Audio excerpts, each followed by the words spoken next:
अस्सलाम वालेकुम dear students, welcome to the connected classroom.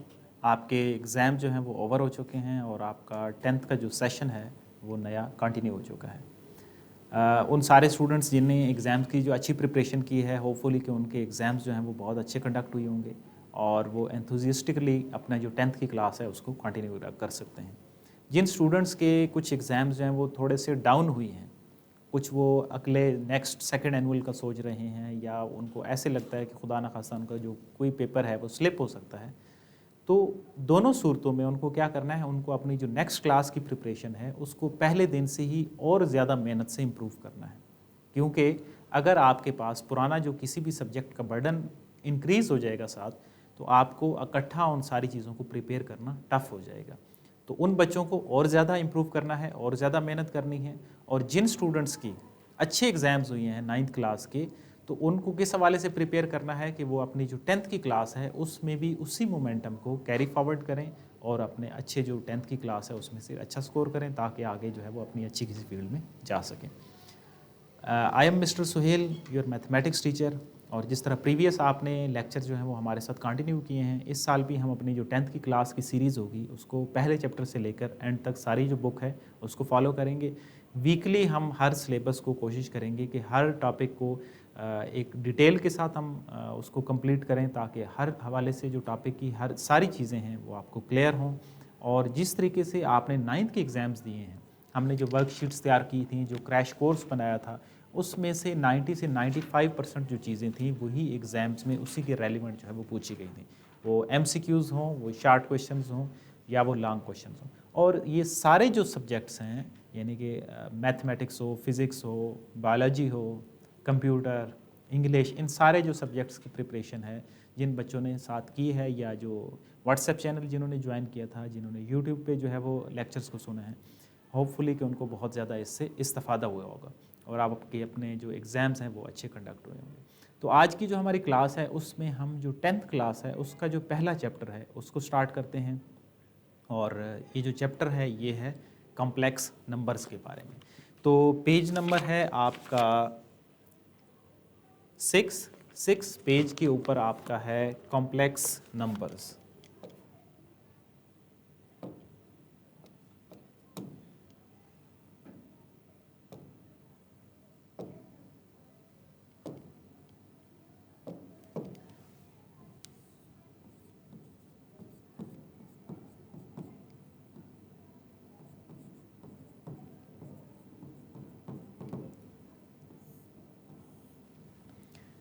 हम ये जो कॉम्प्लेक्स नंबर हैं इसकी बातचीत करते हैं कि ये जो नंबर्स हैं ये क्या होते हैं। पहले जो नंबर्स थे वो और इन नंबर्स में क्या फ़र्क है और इनसे जो सॉल्यूशंस होंगे या इनके रेलिवेंट जो प्रॉपर्टीज़ होंगी उनमें क्या चेंजिंग्स आएंगी।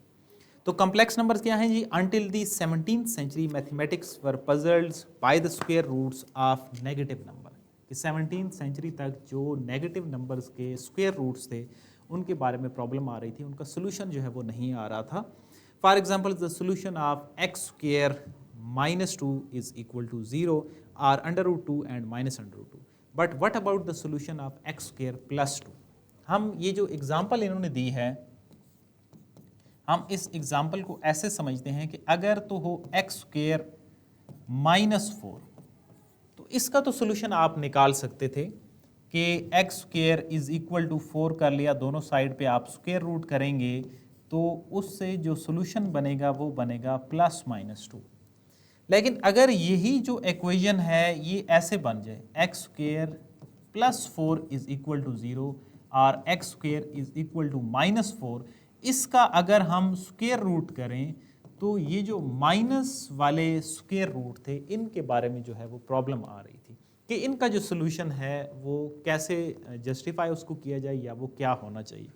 तो इस चीज़ को जो है सोल्यूशन बनाने के लिए इमेजिनरी जो नंबर है उसका कॉन्सेप्ट आया था और इमेजिनरी नंबर को जो इंट्रोडक्शन दिया गया था वो दिया गया था आयोटा के रेफरेंस से। ठीक है, तो तब जाके however in 16th century an Italian mathematician Cardano proved that having a negative term inside a square root can lead to the solution of equation कि 16th सेंचुरी में उन्होंने कहा था कि ये जो नेगेटिव नंबर इनसाइड होते हैं इनका सोल्यूशन पॉसिबल है।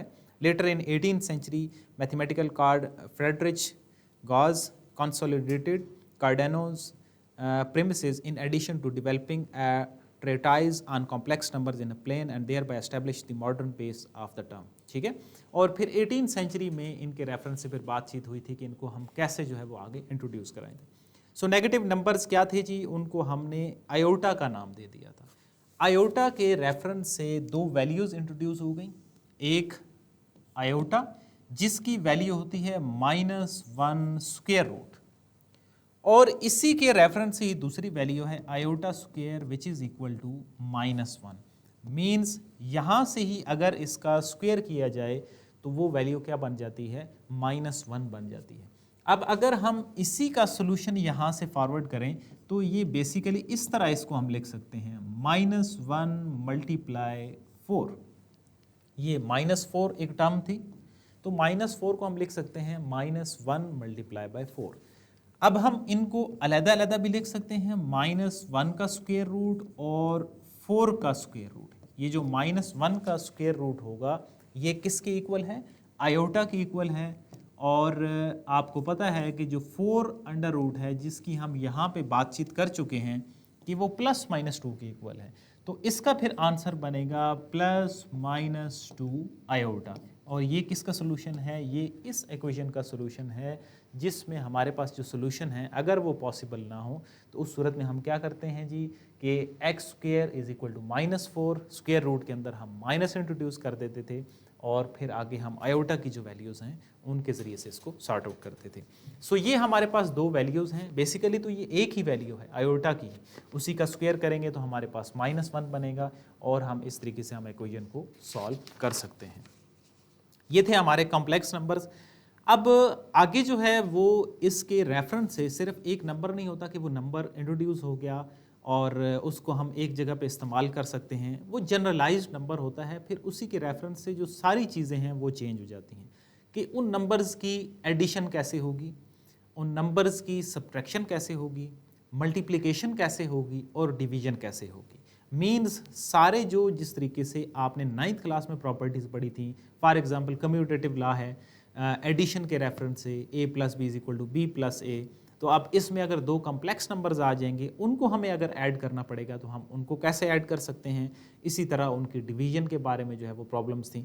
तो इस हवाले से जो कम्प्लेक्स नंबर्स की प्रॉपर्टीज़ हैं वो है पेज नंबर आपका 9 पेज के ऊपर क्या है, addition and subtraction of the complex numbers के जो कॉम्प्लेक्स नंबर्स हैं उनको हम कैसे ऐड और सब्ट्रैक्ट कर सकते हैं। अब पहले तो हम थोड़ी सी ये आयोटा की बात की है, अब हम कॉम्प्लेक्स नंबर्स की पहले जो है ना वो एक जनरल नोटेशन लिखते हैं कि कॉम्प्लेक्स नंबर्स क्या है क्या चीज़। ये इस फॉर्म में होगा z = a + आयोटा b, जिसमें दोनों चीज़ें हों, रियल पार्ट भी हो, इमेजिनरी पार्ट भी हो। आप इसको ऐसे भी लिख सकते हैं या आप x + आयोटा y इस फॉर्म में भी लिख सकते हैं। इसमें जो a होगा वो हमारा क्या होगा, वो हमारा रियल पार्ट होगा और ये हमारा जो होगा ये हमारा इमेजिनरी पार्ट होगा। ये पूरा जो है वो कॉम्प्लेक्स नंबर्स को एक जो है ना वो रिप्रेजेंट कर रहा है, जिसमें क्या चीज़ें होंगी, जिसमें रियल पार्ट भी होगा, जिसमें इमेजिनरी पार्ट भी होगा। ये उसकी जर्नल जो है वो नोटेशन हो गई कॉम्प्लेक्स नंबर्स की। अब इसके रेफरेंस से हमने जो है ना वो चीज़ों को ऐड करना है। एडिशन के हवाले से क्या प्रॉपर्टीज़ हैं या सब्ट्रैक्शन के हवाले से क्या इनकी प्रॉपर्टीज़ हैं। पेज नंबर है आपका 9, ऊपर लिखा हुआ एडिशन एंड सब्ट्रैक्शन। अब अगर हमें सम करना होगा तो पहले हम बात कर लेते हैं कि इसको हम ऐड कैसे करेंगे, सम कैसे करेंगे। तो सम करने के लिए लेट्स से मेरे पास दो जो हैं वो कॉम्प्लेक्स नंबर्स हैं, एक मेरे पास है, हम इनको एग्जाम्पल जो है ना वो नंबर्स के ज़रिए से सॉल्व करते हैं ताकि आपको समझने में आसानी है। एक है 3 + 4 आयोटा और एक मेरे पास z2 है 2 + 3 आयोटा।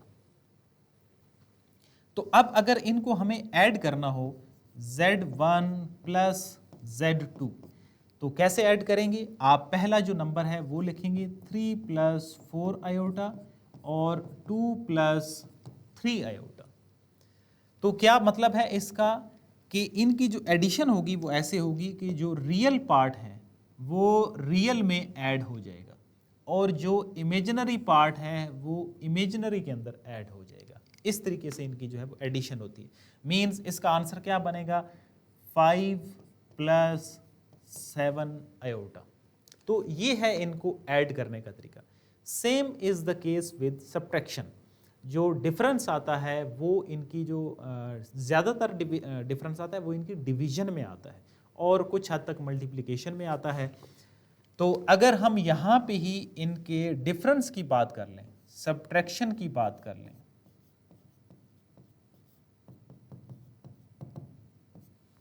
तो सब्ट्रैक्शन में मींस हमारे पास जो अगर हम यही डिजिट ले लें z1 - z2 = 3 + 4 iota -2 and -3 iota. आप 10th क्लास में हैं, आप ये तो जानते हैं कि जब माइनस आ जाता है तो वैल्यूज़ के जो साइंस होते हैं वो चेंज हो जाते हैं, बदल जाते हैं। तो लेकिन जो प्रोसीजर होगा इनको ऐड या सब्ट्रैक्ट करने का वो दोनों सेम होंगे। दोनों सूरतों में जो रियल पार्ट हैं वो रियल के अंदर ऐड सब्ट्रैक्ट होंगे और जो इमेजिनरी पार्ट होंगे वो इमेजिनरी के अंदर जो है वो ऐड सब्ट्रैक्ट होंगे। Means the answer is 1 + 1 iota. 4 iota में से 3 आयोटा, जिस तरह आप 4 - 3 करते हैं तो आंसर 1 रिमेन होता है, इसी तरह 4 आयोटा - 3 आयोटा भी करेंगे तो आपका जो आंसर होगा वो 1 आयोटा जो है वो रहेगा। सो ये हो गई इनकी सब्ट्रैक्शन। ये दो चीज़ें हमने कर ली। अब आगे जो है नेक्स्ट है हमारे पास कि इनकी मल्टीप्लिकेशन कैसे होती है।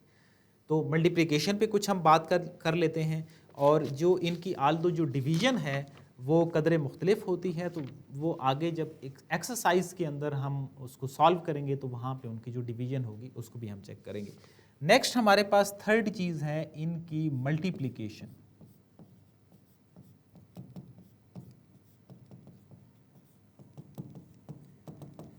अब मल्टीप्लिकेशन में भी हम अपने यही जो नंबर्स हैं इन्हीं को ही सिलेक्ट करते हैं। Z1 और Z2 जो हैं इनको हम मल्टीप्लाई कर रहे हैं। 3 + 4 आयोटा और 2 + 3 आयोटा, ये हमने Z1 और Z2 जो हैं वो लिए हुए थे। अब इनकी जो मल्टीप्लिकेशन है वो भी उसी तरीके से ही होगी जिस तरह कोई से जो दो नंबर्स हैं वो आपस में हम मल्टीप्लाई करते थे, दो फैक्टर आप मल्टीप्लाई करते थे। लेट्स से आप मल्टीप्लाई कर रहे हैं x + 3 को और x + 1 को। तो जिस तरीके से आप उनको मल्टीप्लाई करते हैं, उनको मल्टीप्लाई करने के लिए आप क्या करते हैं कि ये जो x होगा ये पहले इससे मल्टीप्लाई होगा, फिर ये x जो होगा वो 1 से मल्टीप्लाई होगा, फिर 3x से मल्टीप्लाई होगा और फिर 3 जो है वो 1 से मल्टीप्लाई होगा और फिर इनमें से कोई ऐड सब्ट्रैक्ट होने वाले होंगे तो वो ऐड हो जाएंगे। यहाँ पे भी जो मल्टीप्लिकेशन होगी वो इसी तरह ही होगी कि 3 जो है वो पहले 2 से मल्टीप्लाई होगा, फिर 3 आयोटा से मल्टीप्लाई होगा और 4 आयोटा जो है वो पहले 2 से मल्टीप्लाई होगा और फिर 3 आयोटा से मल्टीप्लाई होगा। अब मल्टीप्लिकेशन के अंदर कैसे वैल्यूज़ जो हैं वो क्या आएंगी उनको हम लिखते हैं 3 × 2 = 6 और next one is 9 iota, 4 × 2 = 8 iota. अब नेक्स्ट जो है वो थोड़ा सा डिफरेंट होगा, 4 × 3 = 12 आयोटा स्क्वायर भी होगा। जिस तरह x और x आपस में मल्टीप्लाई होते हैं, बेसिस सेम हो तो पावर जो होती हैं वो ऐड हो जाती हैं, x स्क्वायर हो जाता है। इसी तरह आयोटा और आयोटा जो है आपस में मल्टीप्लाई होंगे तो ये 4 × 3 = 12 आयोटा स्क्वायर हो जाएगा। अब इसकी जो सिंप्लीफिकेशन है आपने एंड तक उसको सिंप्लीफाई करना है कि वो क्या वैल्यू बनती है। कॉम्प्लेक्स नंबर्स हैं तो मीन्स इसकी जो डिस्क्रिप्शन बनेगी वो कुछ इस तरीके से बनेगी, a + आयोटा b, यानी कि रियल और इमेजिनरी फॉर्म में। तो वो कैसे बन सकती है, ये तो हो गया 6, ये हो गया 17 आयोटा। बहुत सारे स्टूडेंट यहाँ पे इसको आयोटा स्क्वायर इसको भी बना देते हैं। जब ऐड होंगी वैल्यूज तो उस पर कोई फर्क नहीं पड़ेगा, 9 और 8 ये 17 आयोटा ही होगा। और यहाँ पे क्या आएगा 12 × -1, क्योंकि हमने क्या कहा था कि आयोटा जो है उसकी वैल्यू है -1 अंडर रूट। अगर हम स्क्वायर करें तो आयोटा जो स्क्वायर है वो किसकी इक्वल होगा, वो -1 के इक्वल होगा। सो 6 + 17 आयोटा और -12। अब ये जो 6 और 12 हैं ये मिलके क्या हो जाएंगे, -6 + 17 आयोटा। तो ये जो है ये इसकी क्या हो गई, मल्टीप्लिकेशन हो गई Z1 एंड Z2 की, जिसमें से ये जो 6 है ये हमारे पास क्या है, ये हमारे पास रियल पार्ट है और ये हमारे पास क्या है, इसका इमेजिनरी पार्ट है। यानी कि यहाँ पे तो आपको पता है कि जब एडिशन होगी तो रियल पार्ट में ऐड होगा, इमेजिनरी जो होगा वो इमेजिनरी में ऐड होगा। और ये जो है ये अब कुछ स्टूडेंट इसको भी इमेजिनरी ही रहने देते हैं। तो ये सिंप्लीफाई हो रहा है। क्या सिंप्लीफाई हो रहा है, आयोटा स्क्वायर की एक वैल्यू मौजूद है, आप वो वैल्यू लिखेंगे और उसके बाद जो है वो अगर ये किसी में ऐड सब्ट्रैक्ट होता है तो आपने उसको ऐड सब्ट्रैक्ट करना है और फिर आपने उसको सिंप्लीफाई कर देना है। तो ये हमारा इसका थर्ड पर्सपेक्टिव था जिसमें हमने उसकी जो मल्टीप्लिकेशन है उसकी बातचीत की है। अब आगे जो है वो उसकी पावर्स कुछ ज़्यादा हो रही हों तो फिर क्या करेंगे, और इसी तरह जो डिवीज़न है उस पर बातचीत करेंगे। बट उससे पहले हम एक्सरसाइज 1.1 का जो पहला क्वेश्चन है जिसमें आयोटा की फॉर्म में हमने क्वेश्चंस को लिखने हैं, हम उसको सॉल्व करते हैं। और फिर इसका जो दूसरा क्वेश्चन है सिंप्लीफिकेशन वाला, उसमें हम एडिशन, सब्ट्रैक्शन है, मल्टीप्लिकेशन है, और लास्ट जो 5 क्वेश्चन है एक्सरसाइज 1.1 का उसमें हम डिवीजन पे बातचीत करेंगे। तो come to the exercise 1.1 first question. अब फर्स्ट क्वेश्चन है, पेज नंबर है आपका 12, simplify and express in the terms of iota y. आपने इनको आयोटा की फॉर्म में क्वेश्चंस को जो है वो ट्रांसफॉर्म करना है। एक्सरसाइज का पहला क्वेश्चन।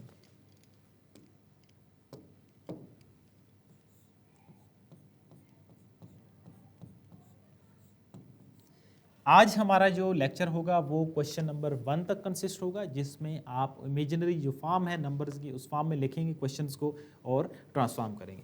पहला क्वेश्चन है, इसका पहला पार्ट है और उसमें क्या चीज़ है, -3√। आपने इसको क्या ट्रांसफॉर्म करना है, आयोटा वाई की फॉर्म में आपने ट्रांसफॉर्म करना है। अब आपको आसानी से ये समझाया था कि ये इक्वल हो सकता है -3, सॉरी,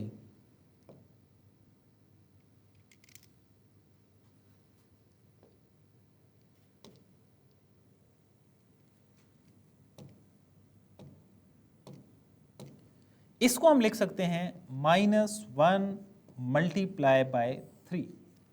ये दोबारा से यही चीज बनेगी अगर हम इन दोनों नंबर्स को मल्टीप्लाई करेंगे तो ये क्या बनेगा, -1 √ और जो 3 है इसको हमने अलग अलग करके लिख दिया और ये आपस में क्या हो रहे हैं, डॉट, यानी कि मल्टीप्लाई हो रहे हैं। अब -1 √ किसकी इक्वल होता है, आयोटा की इक्वल होता है, और जो 3 है ये तो सिंप्लीफाई नहीं हो सकता। तो इसका जो आंसर है वो आयोटा √3 या √3 आयोटा, और ये किस फॉर्म में ट्रांसफॉर्म हो गया है, आयोटा वाई की जो फॉर्म है उसके अंदर ये ट्रांसफॉर्म हो चुका है। मीन्स ये क्या बनाया था हमने, इस नंबर्स को जो कॉम्प्लेक्स की आयोटा की फॉर्म है उसके अंदर हमने ट्रांसफॉर्म किए। अब इसी तरह इसका जो सेकंड पार्ट है उसमें क्या चीज़ है, उसमें है 6 × -4। अगर तो आपको समझ आ जाए तो ये जो -4 है इसके रेफरेंस से हमने एक एग्जांपल भी सॉल्व की थी जब हमने आयोटा का तज़किरा किया था। लेकिन अगर समझ नहीं आता तो फिर आप यही स्टेप करेंगे कि -4 है वो इक्वल है -1 × 4। और अगर आपको इसकी अंडरस्टैंडिंग हो जाए तो फिर आप उसको डायरेक्ट भी लिख सकते हैं कि ये किसके इक्वल होगा, ये 2 के इक्वल होगा।